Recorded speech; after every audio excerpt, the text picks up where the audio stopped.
The top movies of today are Walt Disney, the world's greatest storyteller, brings the world's greatest love story to the screen. Bambi.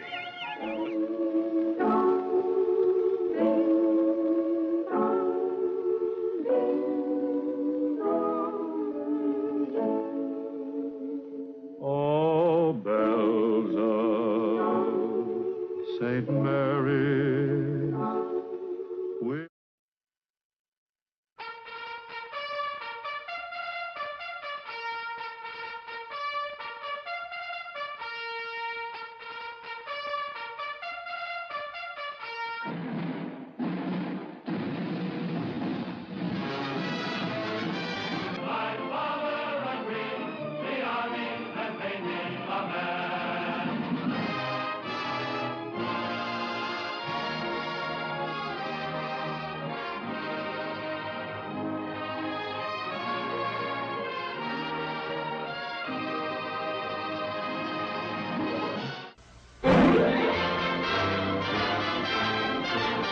Good evening, Hollywood Canteen. Oh, yes, all the stars are here tonight. You say you want to come down? No, I'm sorry. The canteen is for servicemen. The only way you can see the canteen is to join the Army, the Navy, the Marines, or join the rest of the world and see the picture.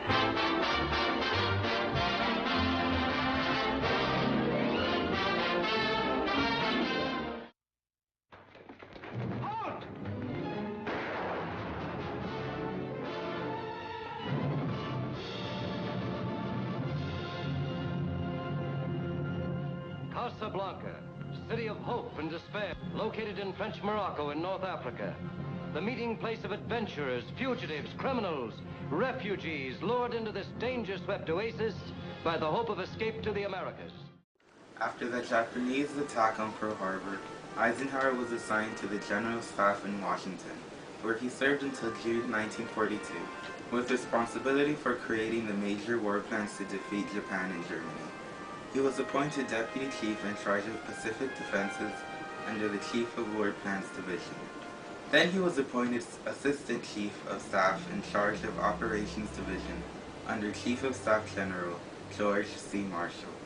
It was his close association with Marshall that finally brought Eisenhower to senior command positions. In 1942, Eisenhower was appointed Commanding General, European Theater of Operations, and was based in London.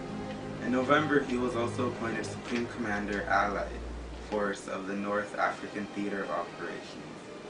In December 1943, it was announced that Eisenhower would be Supreme Allied Commander in Europe. In January 1944, he resumed command of ETO USA, and the following month was officially designated as the Supreme Allied Commander of the Allied Expeditionary Force.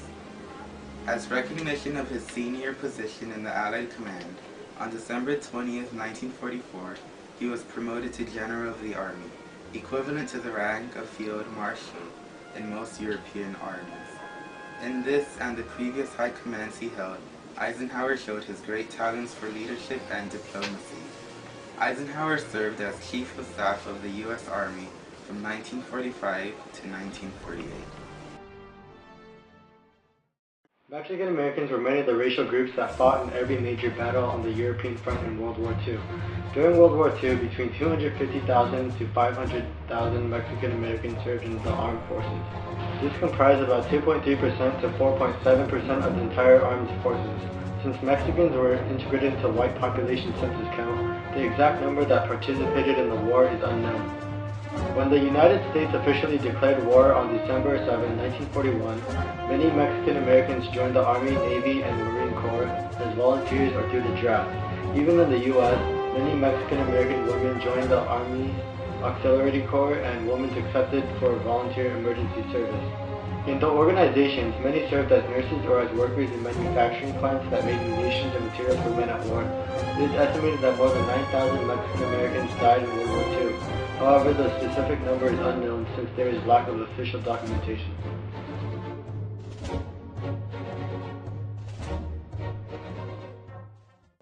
On April 1st, 1945, the U.S. 10th Army consisted of 4 Army and 4 Marine divisions landed on the western coast of Okinawa, 310 miles south of the Japanese island Kyushu. It was the last great naval amphibious operation of the war. The Japanese didn't defend the western beaches, but they defended the southern end of the island on steep cliffs. After 6 weeks of fighting, Japanese resistance ceased, and Okinawa airfields were quickly reconstructed and are being used by the U.S. Air Force. There were 48,000 American casualties, of whom over 12,000 were killed. The American census calculates between 42,000 and 150,000 civilian deaths in Okinawa. The Japanese argue that there were more than 100,000, 142,058 to be exact. The Japanese believe that the U.S. soldiers were barbarians who committed horrible atrocities. Some civilians in Okinawa killed themselves to avoid capture. Some of them threw themselves and their family members from the cliffs.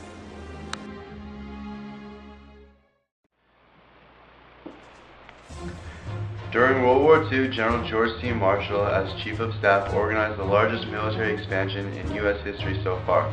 Although inheriting a poorly equipped army of 189,000 men, he coordinated a large-scale expansion and modernization of the U.S. Army. General Marshall picked or recommended many of the American generals that received top commands during the war, including Eisenhower, Lloyd Fredendall, Leslie McNair, Mark Wayne Clark, and Omar Bradley. Due to pressures to create a vast army by 1942, Marshall directed General Leslie McNair to focus efforts on rapidly producing large numbers of soldiers. By mid-1943, Marshall abandoned the Allies' tradition of having a 200-division army with a system of unit rotation. Instead, he used the 90-division army after pressure from government and business leaders to preserve manpower for industry and agriculture. Marshall planned the Individual Replacement System, or IRS, which created problems with the effective transfer of combat experience to newly trained soldiers and officers. Quickly trained replacements or service personnel reassigned as infantry were given only 6 weeks refresher training and were immediately thrown into the front lines of battle. Some were not even proficient in the use of their own weapons or rifles. Many new men were killed within the first 3 or 4 days of combat. On December 16, 1944, Marshall became the first American general to be promoted to 5-star rank. He was made the newly created General of the Army. Throughout World War II, Marshall coordinated Allied operations in Europe and the Pacific. Operation Market Garden was the largest airborne operation thus far. There were thousands of paratroopers on parachutes and gliders.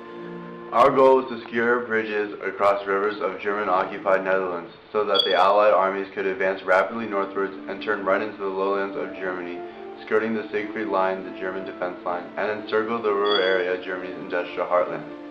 This operation was initially successful with the capture of Wall Bridge at Nijmegen on September 20th, but was an overall failure because the planned Allied advance at the Rhine River at Arnhem had to be abandoned. According to casualty reports, the Dutch suffered 500 civilian casualties, the Germans suffered 10,000 casualties, Americans suffered 4,000 casualties, and other allies in total suffered 13,000 casualties.